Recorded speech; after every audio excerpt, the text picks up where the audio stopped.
네, 지금 달러 인덱스 차트 보면서 좀 얘기 드릴게요. 네. 자, 달러가 이제 12 다음 주에 이제 페드 회의잖아요. 그렇죠. 11월 페드 회의인데 대망의 뭐 대망이라고 하기보다는 사실 뭐 테이퍼링에 대한 공식적인 이제 발표가 하는구나라고서 좀 나올 가능성이 것으로 가장 가능성이 높잖아요. 사실 이제 모두가 다 그렇게 생각을 하기 때문에 네. 이제는 좀 달러가 이제 고점이 나올 가능성이 높다. 그럼 이전에 어떤 테이퍼링에 대한 어떤 결과값이 다 반영되고 나서 시장에 대한 반영 차트는요, 항상 여기 구간이에요. 자, 보시면은 왼쪽 차트 보면서 좀 설명을 드릴게요. 네. W. 근데 이 구간이에요. 여기 구간. 자, 그리고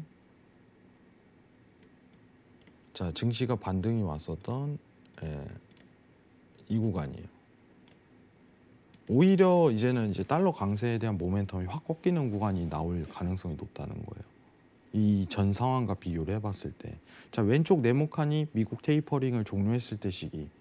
자, 오른쪽 네모칸이 그 ECB가 테이퍼링을 종료했을 때 시기예요. 각 통화 정책이 오히려 반대급부적인 차트 모멘텀이 굉장히 뿜어져 나온다는 거죠. 그러면은 앞으로 미국이 이제 최근에 시장에 대한 어떤 강세 반영이 좀 들어갔던 거는 테이퍼링에 대한 영향값이라고 생각을 하는데, 이제 이 구간대 매물이 고점 모멘텀을 발생할 가능성이 굉장히 높다는 거예요.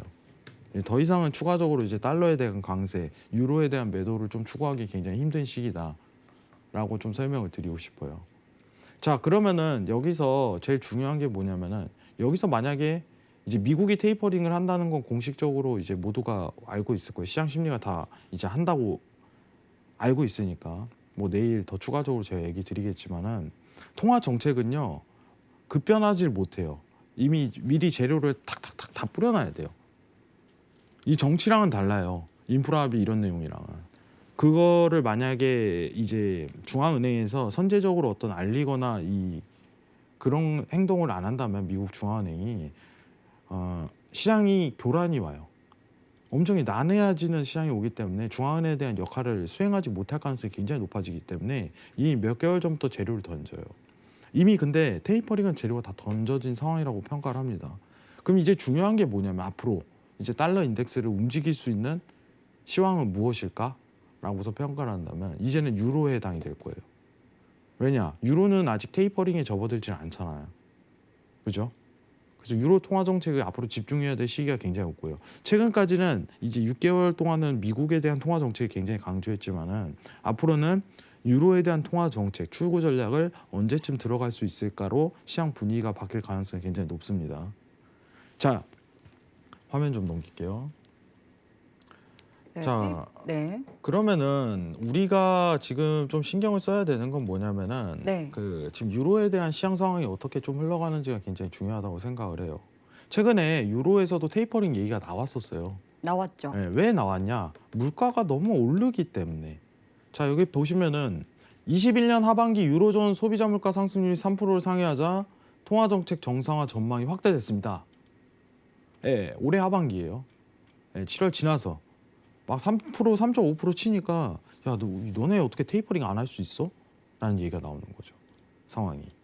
그러면서 꺼낸 게 이제 어떤 물가에 대한 기준 목표를 변경을 했어요. 미국하고 똑같이. 그러면 무슨 뜻이냐면은, 와, 우리는 앞으로 돈 더 뿌릴 거야. 우리는 돈 더 풀어야 돼. 우리는 아직 양적 완화 기간이야. 미국처럼 테이퍼링을 할 수는 없어. 이걸 강조하는 거죠. 근데 아직도 그 구간 내라는 거예요. 구간 내. 자, 결국은 뭐냐면은 유로존은 긴축을 피하는 게 지금 상황이에요. 그럼 내일 나오는 내용도 뻔히 보이는 거예요. 내일 갑작스럽게, 야, 우리도 테이퍼링을 좀 준비해야겠어, 이럴까요? 아직은 이라는 표현을 할 거예요. 아직은 돈을 좀 더 완화적인 부분을 조금 필요성을 느낀다. 그죠? 그러면 당분간은 달러 강세에 대한 모멘텀이 이제 페드에 대한 시황으로 좀 집중이 되겠죠. 유로존은 가만히 있으니까. 그죠? 근데 중요한 거는 지금 ECB가 언제까지 이거를 할 수 있을까요? 라는 얘기예요. 언제까지 양적 완화할 거? 언젠간 풀겠죠. 그러면 이 PEPP라는 걸 알아야 되는데, 지금 ECB가 채권 매입을 하고 있는 구조인데 돈이 굉장히 많습니다. ECB도 지금 페드처럼 자산이 엄청 쌓여 있는 상태예요. 근데 이 PPP에 대한 종료 시점이 어떻게 보면은 내년 3월로 가능성이 맞춰지는데 이때부터 좀 테이퍼링에 대한 언급 가능성, 시사 가능성이 나올 수 있다. 이 정도만 시장에서 지금 분위기를 좀 잡고 있어요. 그때 이제 또 이제 뭐 해야 돼요? 그땐 유로 매수 쳐야죠. 달러 확 꼬꾸라질 텐데. 그죠? 자, 그러면은 이제는 달러 고점 나오고 당분간 한 3개월, 4개월에 대한 모멘텀은 박스로 그냥 달러 인덱스가 흐를 가능성이 굉장히 높아요. 고점 분위기에서. 그죠? 그 다음에 이제 유로가 테이퍼링을 개시해 버린다면은 그때 유로가 매수세로 강하게 들어갈 거예요. 그게 제일 좋은 시나리오예요. 지금은.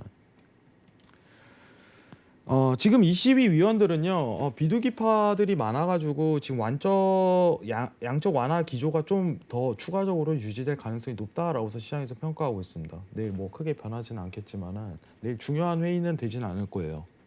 모두가 그렇게 예상을 하고 있으니까.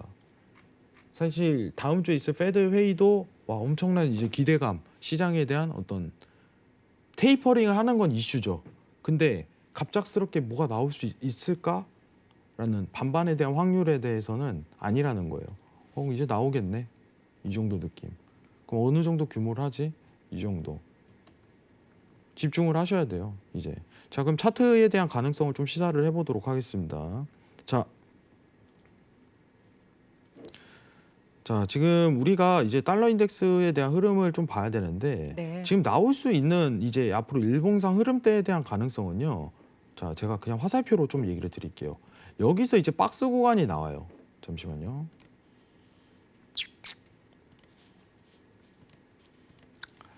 잠시만요. 자, 펜으로 그냥 쓰겠습니다. 네. 네, 좀 익숙하지가 않네요.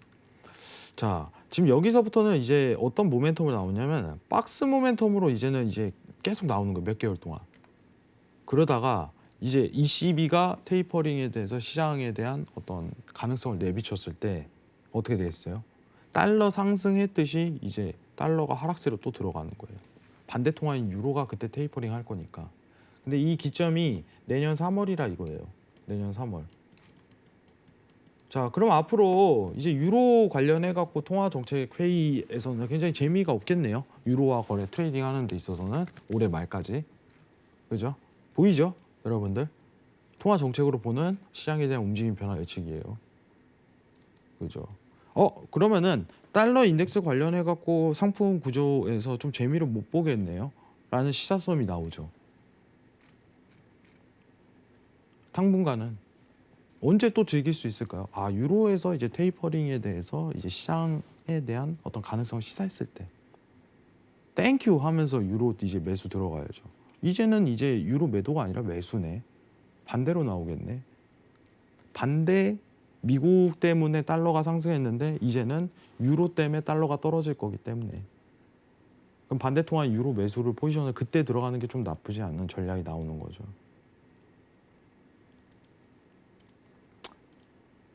좀 이해가 되실런지 모르겠네요. 예, 좀 어떻게 보면은 좀 최소한으로 좀 압축해서 빠르게 좀 설명을 드렸었는데 뭐 내일 나오는 내용은 이제 양적 완화에 대한 어떤 물가에 대한 우려를 좀 다소 해소를 할 거예요. 우리가 그 물가가 좀 많이 올랐지만은 괜찮아 라는 내용을 할 가능성이 굉장히 높아요. 아시겠죠? 그러면 이 시장에 대한 대응은요 앞으로 좀 더 달러가 상승 모멘텀을 잡고 그 다음에 이제 고점 분위기를 확실히 만들 거다. 그러면 이제 달러가 당분간은 박스권으로 면도 가능성이 굉장히 높다. 이미 테이퍼링이 이제 공식화 다음 주에 들어가게 된다면은 시장에 대해서 큰 어떤 원웨이 방향성을 나오기가 힘들어요. 이제 시장 반영이 다 끝난 거기 때문에 아시겠죠? 달러에 대한 상승은 이제는 제한적이다. 이제 앞으로 여러분들이 집중해야 될 시황은 뭐예요? 미국 쪽일까요? 미국 뭐 금리 인상 관련해 갖고 신경 쓸까요? 아닙니다. 유로예요. 유로. 시장에 대한 영향을 가장 많이 줄 때가 테이퍼링에 대해서 이제 분위기를 잡아버릴 때예요. 아시겠죠? 이 부분만 좀 집중하시면 될 것 같고 내일은 미국 얘기할게요. 미국 관련해 갖고 유로는 그만하고 이제 오늘은 유로까지만 하고 유로는 앞으로 계속적으로 할 시간이 굉장히 많아질 거예요. 내일은 이제 다음 주에 있을 FOMC 프리뷰 먼저 보도록 할게요. 이상입니다.